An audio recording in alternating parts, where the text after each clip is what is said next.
Bom dia, meus irmãos, que a graça do nosso Deus continue nos alcançando diante da sua preciosíssima misericórdia.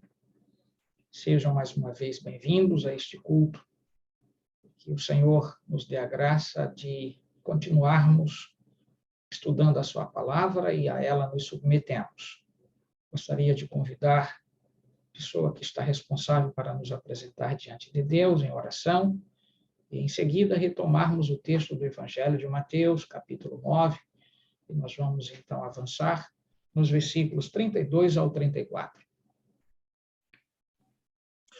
Bom dia, meus irmãos, feliz semana.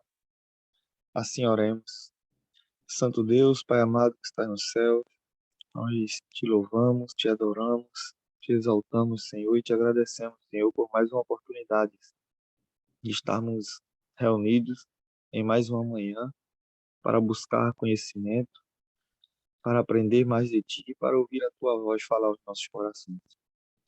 Também aqui estamos, Senhor, para interceder por nossos amigos, nossos irmãos que se encontram enfermos, que se encontram afastados, que necessitam, Pai, de um reavivamento espiritual, uma transformação pessoal na sua vida, Senhor, e que nós, Pai, como membros do Teu corpo, possamos fazer e cumprir a Tua vontade, Pai. Amém.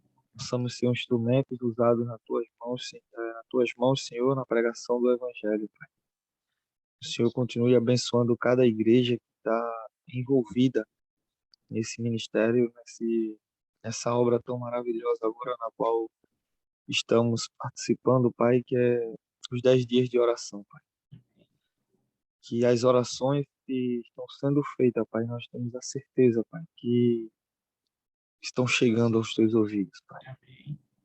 Que na medida que o Senhor vai ouvindo, o Senhor já está agindo, intercedendo, porque o Senhor já conhece aquilo que vai sair da nossa boca, do nosso falar, antes mesmo de proferirmos, Senhor.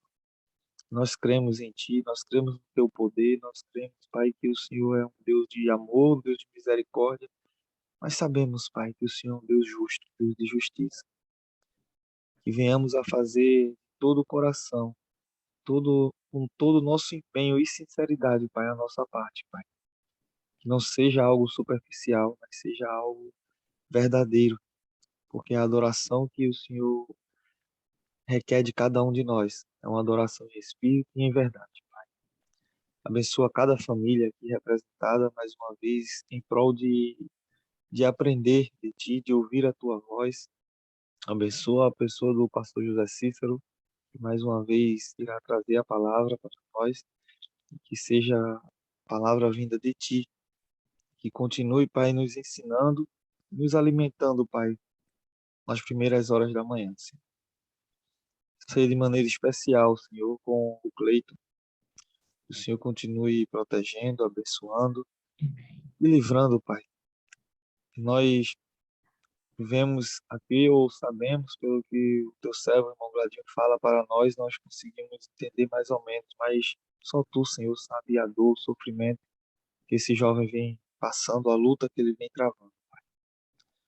E fica difícil até não associar as coisas que vão acontecer para aqueles que não aceitarem o Senhor, Pai. A pessoa ter um corpo queimado, o corpo, Pai, é triste e dói, machuca a nossa alma de pensar que esse jovem, o quanto esse jovem está sofrendo. E quando nós pensamos as consequências do pecado, qual vai ser no dia da tua volta, assim, dói ainda mais. Sim. Quantas pessoas necessitam ainda conhecer a verdade, quantas pessoas ainda necessitam conhecer a tua palavra. E o Senhor requer de nós essa missão de pregar o Evangelho, essa missão de levar a tua palavra, Pai. E que possamos, Pai, assim como certamente um dia fomos mais ativos, mas que sejamos hoje, mais do que nunca, os mensageiros do Senhor a levar a mensagem a este mundo que tanto necessita, Pai. Mas que, acima de tudo, possamos tomar para nós a mensagem. Possamos ter a certeza de que logo, logo o Senhor voltará, Pai. O Senhor fala com a tua igreja, o O Senhor repreende a tua igreja e muitas vezes estamos dormindo, estamos necessitando acordar, mas temos a certeza, Senhor, que a tua obra se cumprirá. E como diz o Senhor na tua palavra, aqueles que te amam guardarão os teus mandamentos e ouvirão de ti que aqui está a perseverança dos santos, aqueles que guardam os mandamentos de Deus e a fé em Jesus, Pai. E é nosso desejo, não por merecimento, mas porque a tua graça nos basta, a tua graça nos alcança a cada dia, a fim de nos redimir, a fim de nos salvar.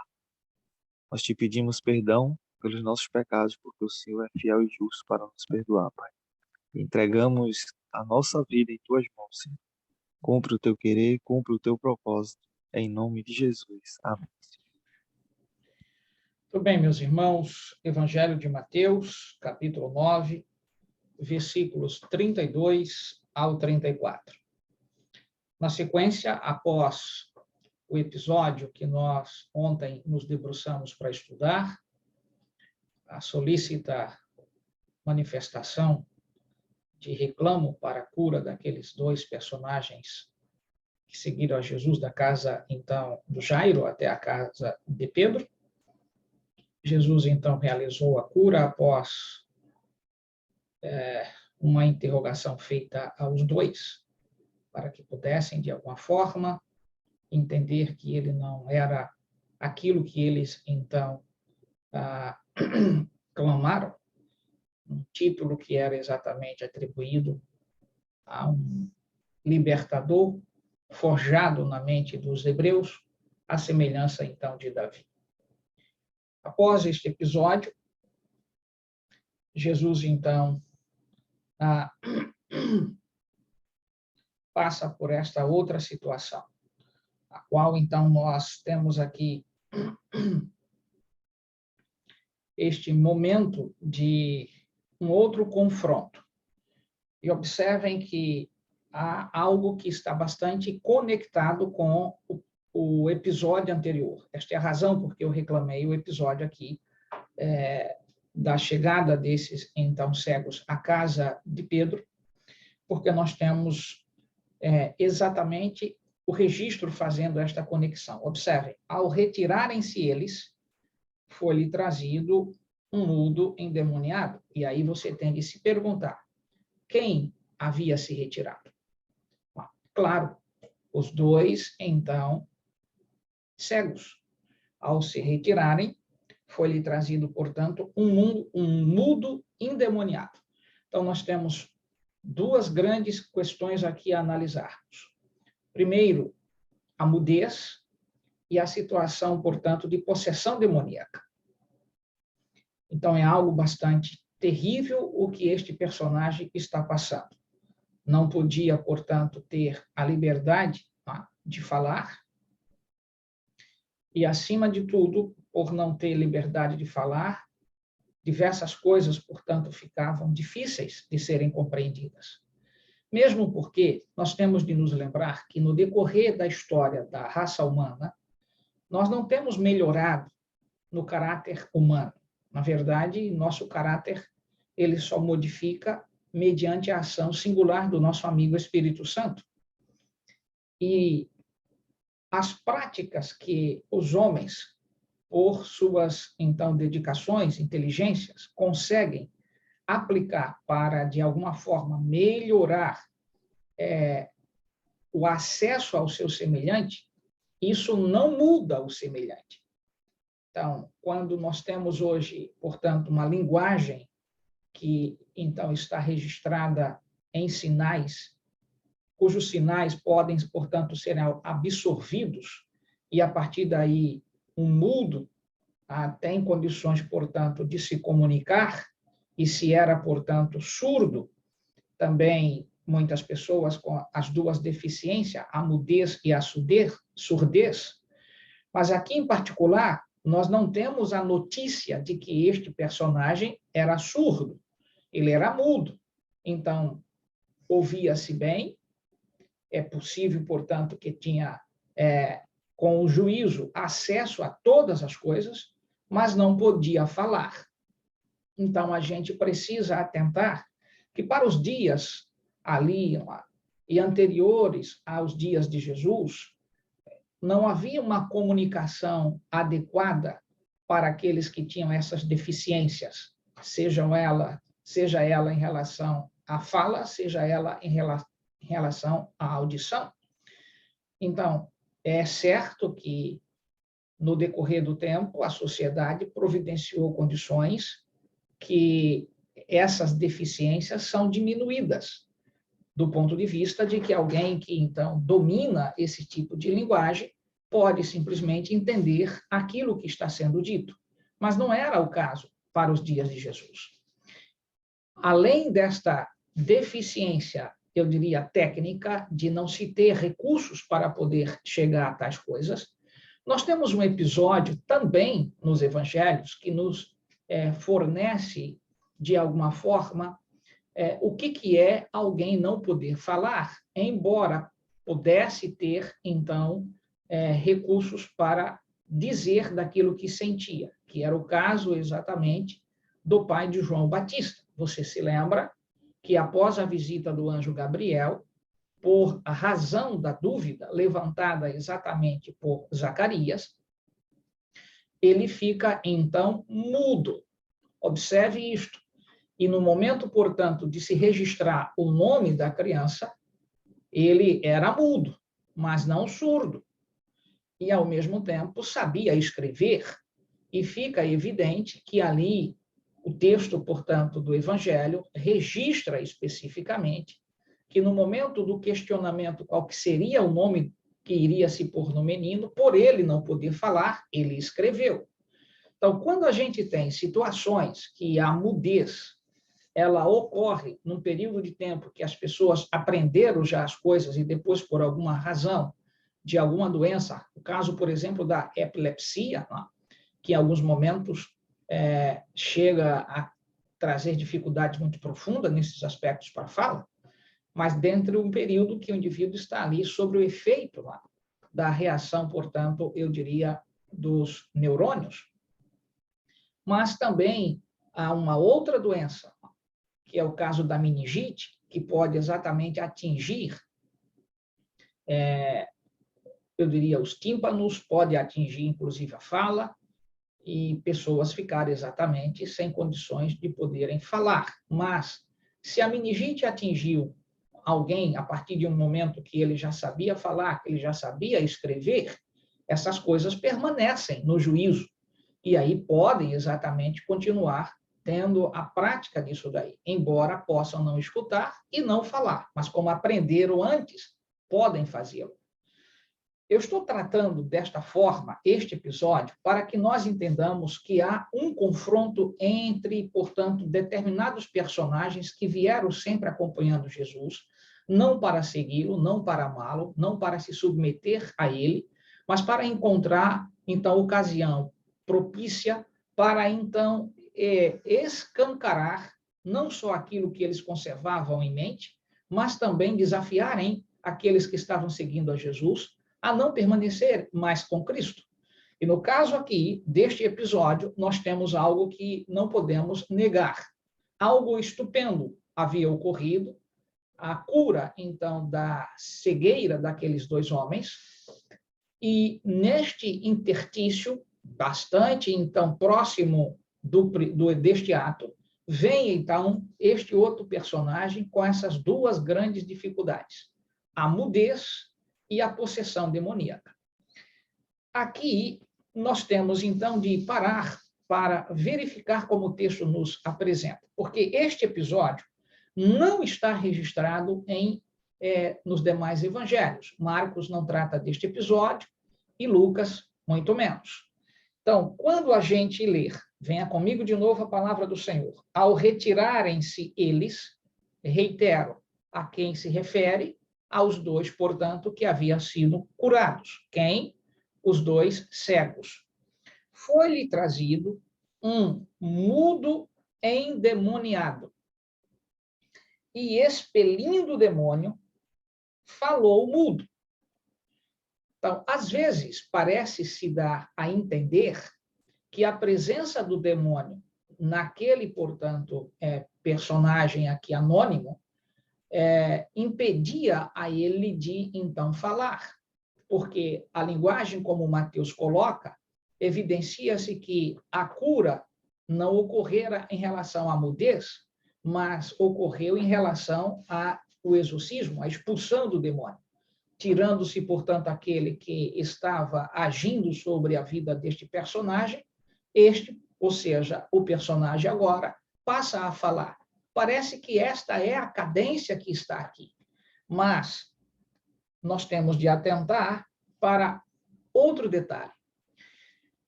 A presença de demônio em vida de pessoas, você se apercebe que parece que era algo bastante comum na região. Quantas curas que você e eu encontramos na Bíblia Sagrada, atreladas exatamente a estas coisas, da possessão demoníaca. Nós tivemos, portanto, os 2 endemoniados, então, gadarenos, você se lembra disso. Você tem, portanto, situações de possessão demoníaca que Jesus se deparou dentro da própria sinagoga. Não. Você tem, portanto, situações de demônios que, então, Jesus tratara especificamente da mulher que, então, de quem ele expulsara 7 demônios, se fala de Madalena. Não. Então, veja que a gente tem situação bastante, eu diria, ridícula. Na região, parecia ser comum essas manifestações. E a gente precisa parar para refletir. Não é suficiente estar estudando Bíblia apenas para cumprir um requisito que alguém estabeleceu. Leia a sua Bíblia. Já é algo bastante distinto. Você lê a Bíblia, mas não compreendê-la fica na mesma situação. Então, o que é que está acontecendo naquele território? Por que tanta gente endemoniada? E, ao mesmo tempo, a gente faz uma outra reflexão. Bem, este é um período bastante acuado de gente, portanto, sendo objeto na mão de Satanás. Quando você volta para o Antigo Testamento, estas coisas estão quase que isentas dos textos sagrados. Nós não temos, na verdade, episódios que registrem que, então, alguém estava assim. Então, não dá para você e eu pararmos para refletir. O que é que realmente está acontecendo? A presença de Cristo fez com que os demônios, portanto, se manifestassem, a ponto de tirarem, portanto, a chance, a oportunidade dessas pessoas virem a Cristo. Você se lembra especificamente da ação de Paulo, quando lemos o texto de Atos, verso a verso? Quantas pessoas eram exatamente impactadas pela pregação do Evangelho, mas quantos demônios tentaram impedir que o Evangelho pudesse ser pregado. Então, meu amigo, meu irmão, o que eu estou chamando a atenção para você é o seguinte: viva a igreja verdadeiramente a mensagem singular da volta de Jesus e passe a ter uma vida de reclamo e de consagração, e os demônios não vão ficar quietos. O que eu estou chamando a atenção para você é que Jesus preparou os seus apóstolos ao deixar claro de que não há como fazer exorcismo sem uma vida de consagração. Mas isso não foi utilizado como uma forma, portanto, eu diria, de vantagem para os apóstolos, a fim de que as pessoas pudessem verificar que eles eram pessoas consagradas. Eles não procuravam os demônios vinham até eles, a fim de que, então, pudesse, de alguma forma, amedrontá-los. E você vai ter de, então, ser cônscio disto. Viva uma íntima relação com Deus. Tenha uma vida consagrada.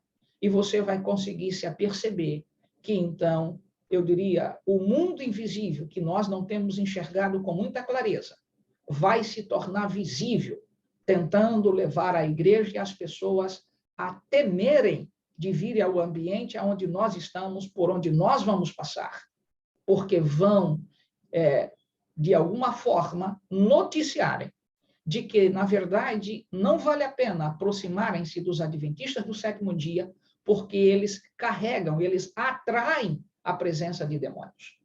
É exatamente aqui onde nós precisamos refletir. Reitero, Antigo Testamento, nós não encontramos essas manifestações, porque, na verdade, a chegada do Messias abriu as portas, então, do inferno para que as pessoas pudessem, de alguma forma, serem contidas e não virem até ele. E é esta a razão porque Jesus veio, então, libertar as almas que estão cativas pela ação de Satanás. Você precisa atentar que não há como expelir demônios sem uma vida de oração, sem uma vida de comunhão. O Jesus até chegou a dizer para os que saíram, seus discípulos que voltaram totalmente acabrunhados, tristonhos, porque não conseguiram resolver o problema. E Jesus disse, essa casta não é, então, expulsa, exceto com jejum e oração. Ou seja, a gente não jejuma para ir, então, enfrentar um demônio. A gente já tem uma vida de comunhão e quando as cenas ocorrem, pela autoridade de Jesus, se resolve o problema. É isto que está nesta situação aqui. Cristo está com estes atos, demonstrando que, de fato, o inferno, e entender inferno do ponto de vista do líder dos demônios, é real. Que não havia um teatro, que não se tratava de algo que, então, poderia ser feito da forma como, eu diria, os hebreus estavam vivendo, os judeus estavam vivendo. Há alguma notícia no Evangelho de que alguns destes rabis, autoridades, portanto, em suas composturas, tinham autoridade na palavra de Deus para poder lidar com essas cenas? Não. O que eu estou te dizendo, por fim, nesta manhã é: milagre é um ato de Deus, mas precisa, portanto, entender algo a mais, que para que enfrentemos as trevas, nós precisamos conhecer profundamente a luz. Precisamos viver a verdade que nós, então, nos submetemos à palavra de Deus. Não se trata de um teatro, não se trata de atrair as pessoas para estarmos conversando com o demônio. Isto não é o que o Senhor autorizou para que a sua igreja o fizesse. Precisamos ter comunhão, vida santa, para que o diabo, portanto, não tire vantagens diante de nós. Meu querido amigo e irmão, se consagre. Meu querido amigo e irmão, tenha comunhão com os céus, para que então entendas que estamos num território que pertence a Lúcifer. Quando Jesus, através então do seu servo, nos diz que o mundo inteiro jaz no maligno, necessariamente temos de lembrar que Pedro soube o que realmente era isso na pele. Quando Jesus disse, orei por ti, porque Satanás está procurando te cirandar. Então, é preciso que nós atentemos que nenhum de nós estamos isentos de sermos afetados pelo demônio. Mas, porque servimos a Cristo, porque nos submetemos a Jesus, ele não pode fazer morada em nossa mente. Satanás não pode, portanto, dominar nosso juízo, nossos pensamentos, exceto se nós, então, afastarmos-nos daquele que, de fato, nos defende.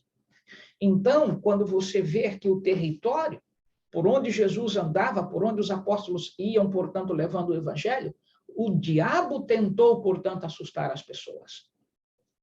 Você acha que será diferente no final da história desta terra? Ah, amigos, tem muita gente dentro dessa igreja enganada, brincando, achando que com um gritinho aqui, com um gritinho acolá, com uma performance assim, pulozinho ali, pulozinho acolá, vai enfrentar o território do inimigo. Só existe uma arma capaz de que a gente possa lançar mão dela para enfrentar as trevas. E essa tem a ver com oração. Precisamos, cada dia mais, nos tornarmos em homens e mulheres que têm comunhão com os céus. Porque a luta é real. Quando Paulo deixa claro de que nossa luta não é contra sangue e carne, mas contra as potestades do mundo invisível, você não entendeu isso ainda. E aqui, em particular, não havia o que a gente chama, portanto, de descanso para Jesus. Era preciso que, muitas vezes, de fato, ele fugisse. Fugir no sentido de ocultar-se, de tirar um tempo para, portanto, cuidar de si mesmo, do ponto de vista de ter sua própria comunhão, conversa com o seu Pai, com os anjos, porque a raça humana estava quase que entregue as, então, eu diria, manifestações demoníacas. O Sinédrio não tinha autoridade, os rabis não tinham autoridade, mas falavam com arrogância, continuavam em suas práticas, então, religiosas, mas destituídas todas elas do poder de Deus. Isso não pode ser para nós uma leitura apenas, eu diria, intelectual, isso tem de ser para nós uma leitura, eu diria, sintomática. Nós precisamos lembrar que podemos ter muita gente com autoridade na função que possui, mas nenhuma autoridade na palavra de Deus, porque não tem intimidade. Há muitos que, na verdade, quando falam que alguém está endemoniado, eles têm medo até de se aproximarem, porque sabem que a vida não está em dias. E isso é ridículo para aqueles que pregamos o Evangelho. Como podemos falar da autoridade de Jesus eu diria, a ela nós não nos submetemos? Então, ao expelir o demônio, venham comigo, falou o mudo. Então, observe que a possessão demoníaca também controlava a boca daquele que estava sobre, eu diria, a ação deste demônio. E as multidões se admiravam, dizendo, jamais se viu tal coisa em Israel. Mas os fariseus murmuravam. E aí vem um detalhe, nós temos duas reações. As multidões reconhecem que jamais havia acontecido tal coisa em Israel. E, de fato, reitero, volte o texto do Antigo Testamento, leia, portanto, os 39 livros, e apresenta um episódio, portanto, de alguém que estava endemoniado.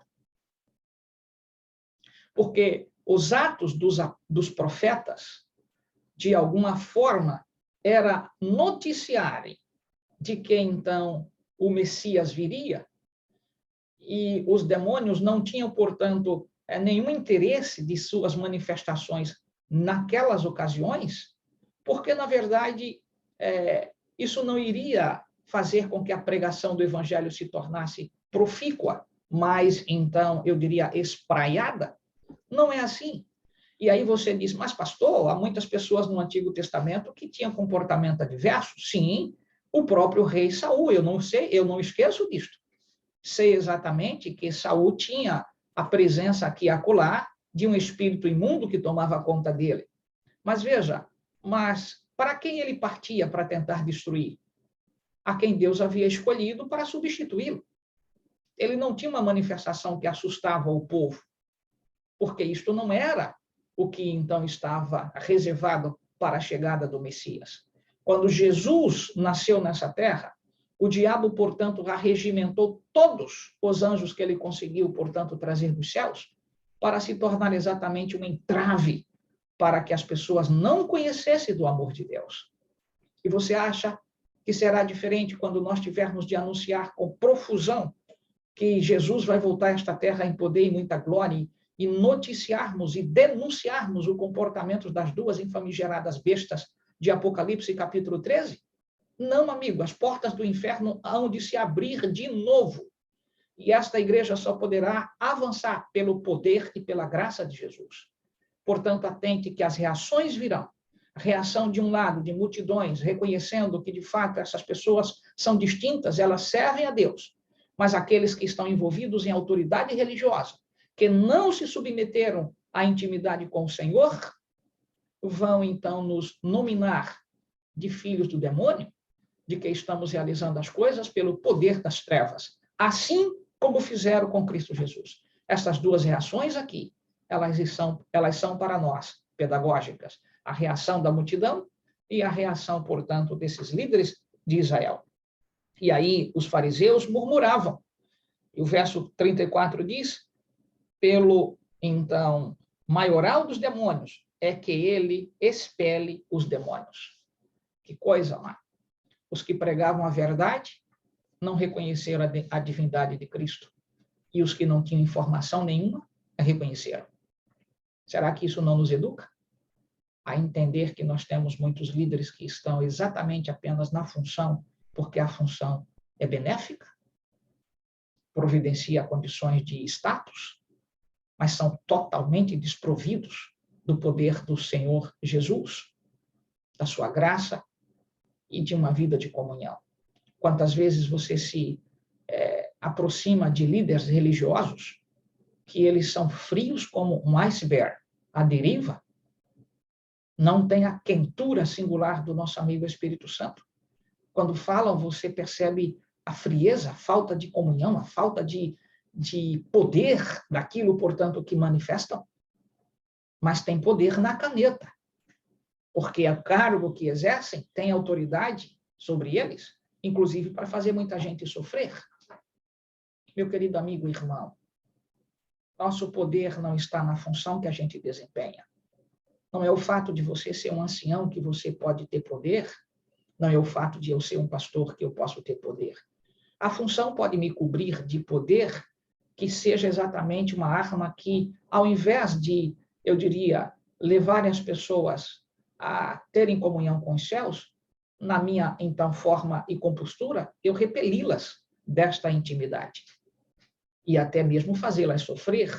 Ou você acha que um pastor não tem, pela a função que desempenha, poder não divino, não da intimidade com os céus, mas meramente da função humana de fazer gente sofrer? Quantas comissões de igrejas, quantos membros de igreja são tratados pelo poder que a função traz, levando essas pessoas ao sofrimento? Isto não é evangelho, amigo. Evangelho requer que a gente viva o que a gente prega, mesmo quando as pessoas não compreendem o que está sendo feito, nos acusam, nos maltratam. E você tem de ser firme, incisivo, mas assim, imediatamente com a graça de Cristo Jesus, fazendo com que elas compreendam que você não quer o mal delas, que você não tem prazer em vê-las sofrer. Você acha que para um pastor que está realmente vivendo o evangelho, ele tem prazer de conduzir um conteúdo para uma comissão de igreja para ver um membro que será disciplinado, removido, e esse pastor está em paz com isso? Você acha que isto, para quem tem de fato intimidade com os céus, isto é verdadeiro? Não é, porque machuca, dói. E toda a ênfase, todo o esforço é para que essa pessoa seja recuperada. Isto é evangelho. Isto é, de fato, desenvolver um ministério santo. Então, a reação da multidão e a reação, ou das multidões, né, e a reação, portanto, aqui desse grupo religioso, não pode ser para nós acidental. Apenas revela que poder não é função. Poder é o evangelho, é a palavra de Deus. E, singularmente, de acordo com Atos capítulo 1, verso 8, o poder é a atuação singular do Espírito Santo. Como diz Atos 1, 8, e recebereis poder ao descer sobre vós o Espírito Santo, e ser-me-eis minhas testemunhas. Que Deus nos dê a graça, amigo, você que tem atividades na igreja como eu tenho, a não usar o nosso cargo como uma arma para fazer pessoas sofrerem, mas sermos submissos ao nosso amigo Espírito Santo e ajudá-las a compreenderem que o que estamos fazendo e tentamos fazer é para que elas, como nós também, estejamos prontos para a grande e última batalha nessa terra. Todas as portas do inferno vão abrir e nós precisamos vencer cada uma dessas dificuldades pela mão poderosa do nosso amigo Espírito Santo. Tenha mais intimidade. Não siga os passos dos fariseus atuais. Poder tem muito, mas o poder apenas de investimento e de investidura humana. Precisamos ter intimidade com os céus. Sejamos uma igreja distinta, sejamos líderes distintos, a fim de que então possamos, pela graça do Senhor Jesus, quando necessário for, não para que nós recebamos aplausos, não para que tenhamos vantagens de propagar o que está sendo feito, mas para que então o sofrimento alheio de pessoas humildes e simples sejam realmente tocadas pelo poder do nosso amigo Espírito Santo e elas se convertam. Que você seja esta bênção. E a mudez vire, portanto, em manifestação de glória, entregando ao Senhor Jesus aquilo que receberam de sua dádiva. E a presença dos demônios seja tão, portanto, a luz que brilha em você, tão forte, que eles não podem resistir e fugirem. Sabe quando Pedro diz resisti-lhe firme na fé, e ele fugirá de vós. Você entende agora o que é? É vida de comunhão, irmão. O diabo não pode ter acesso aonde uma pessoa tem realmente intimidade com Jesus. Eles tremem, porque não podem se aproximar. Que Deus te ajude a ter esta percepção. E assim como a multidão gritou, você possa dizer, nenhuma dessas maravilhas jamais se viu, mas podemos então vivenciá-las se, e somente se, a gente então cumprir com as condições: consagração e leitura da palavra de Deus, o estudo da palavra de Deus e oração. Aí sim estaremos de fato escudados. Que Deus te abençoe. Meu desejo, igualmente a minha prece. Vamos orar. Querido Deus e amado Pai, nossa gratidão por estudarmos a Tua palavra, por nos submeter às verdades que, de fato, transformam a vida de quaisquer que sejam os seres humanos, não importando quaisquer que sejam as circunstâncias. Sejam elas, Senhor, de natureza de possessão demoníaca, sejam elas deficiências, Tu podes exatamente restaurar a quaisquer um, se assim tiverem fé. Obrigado, porque essas histórias servem para que nós tenhamos condições de entender que virão dias com situação semelhante. E tua igreja precisa avançar. Como dizes aqui mesmo no texto de Mateus, as portas do inferno não podem prevalecer contra a tua igreja, porque ela está escudada, homens e mulheres que realmente vivem a fé, santos diante de ti. Faça, Senhor, com que esta seja a realidade do teu povo para esses últimos dias. Em nome de Jesus. Amém.